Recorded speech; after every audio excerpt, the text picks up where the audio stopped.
అంటారు ఒక కన్ఫ్యూజనల్ సిచ్యువేషన్ నన్ను అభిమానించే వాళ్ళకి.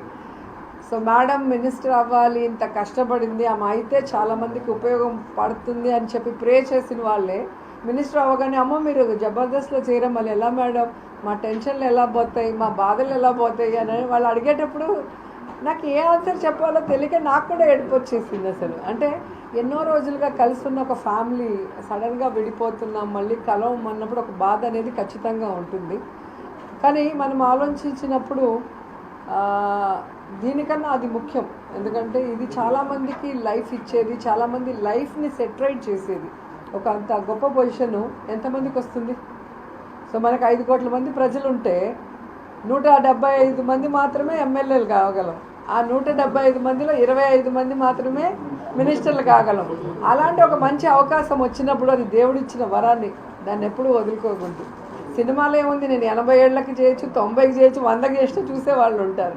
కానీ ఇలాంటి అవకాశం మళ్ళీ రాదు. పాలిటిక్స్లో నవ్వులు చూపిస్తారు, ఇంక నుంచి పాలిటిక్స్లో నవ్వులు పోయిస్తారు. సో మా మదర్ ఇక్కడ వర్క్ చేసేవాళ్ళు గవర్నమెంట్ హాస్పిటల్లో. ఇక్కడ వర్క్ చేసినప్పుడు నన్ను ఇక్కడికి అన్నారు, మా అన్నయ్యలు ఇద్దరిని హైదరాబాద్లో కన్నారు. సో నేను పుట్టిన జిల్లా ఇది. మా చదువు అంతా కూడా తిరుపతిలో అయింది. నేను స్కూలింగ్ కానీ నా కాలేజ్ కానీ అంతా. సో అలాంటి ప్లేస్లో ఈరోజు నాకు ఒక గౌరవమైన ఒక స్థానాన్ని మంత్రిగా ఇచ్చి ఈరోజు నేను ప్రజలకు సర్వీస్ చేసుకునే విధంగా, అలాగే వెంకటేశ్వర స్వామికి నేను సేవ చేసుకునే విధంగా అవకాశం ఇచ్చినందుకు జగన్ గారి రుణం నేను ఎప్పటికీ కూడా తీర్చుకోలేను. ఇంకా విడిపోతున్నాం, మళ్ళీ కలవం అన్నప్పుడు ఒక బాధ అనేది ఖచ్చితంగా ఉంటుంది. కానీ మనం ఆలోచించినప్పుడు దీనికన్నా అది ముఖ్యం. ఎందుకంటే ఇది చాలామందికి లైఫ్ ఇచ్చేది, చాలామంది లైఫ్ని సెటరైట్ చేసేది. ఒక అంత గొప్ప పొజిషను ఎంతమందికి వస్తుంది? సో మనకు 5 కోట్ల మంది ప్రజలు ఉంటే 175 మంది మాత్రమే ఎమ్మెల్యేలు కాగలం. ఆ 175 మందిలో 25 మంది మాత్రమే మినిస్టర్లు కాగలం. అలాంటి ఒక మంచి అవకాశం వచ్చినప్పుడు అది దేవుడిచ్చిన వరాన్ని దాన్ని ఎప్పుడూ వదులుకోకూడదు.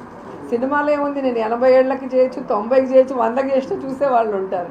కానీ ఇలాంటి అవకాశం మళ్ళీ రాదు. పాలిటిక్స్లో నవ్వులు చూపిస్తారు, ఇంక నుంచి పాలిటిక్స్లో నవ్వులు పోయిస్తారు. సో మా మదర్ ఇక్కడ వర్క్ చేసేవాళ్ళు గవర్నమెంట్ హాస్పిటల్లో. ఇక్కడ వర్క్ చేసినప్పుడు నన్ను ఇక్కడికి అన్నారు, మా అన్నయ్యలు ఇద్దరిని హైదరాబాద్లో కన్నారు.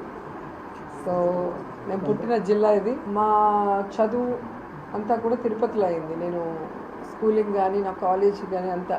సో అలాంటి ప్లేస్లో ఈరోజు నాకు ఒక గౌరవమైన ఒక స్థానాన్ని మంత్రిగా ఇచ్చి ఈరోజు నేను ప్రజలకు సర్వీస్ చేసుకునే విధంగా, అలాగే వెంకటేశ్వర స్వామికి నేను సేవ చేసుకునే విధంగా అవకాశం ఇచ్చినందుకు జగన్ గారి రుణం నేను ఎప్పటికీ కూడా తీర్చుకోలేను.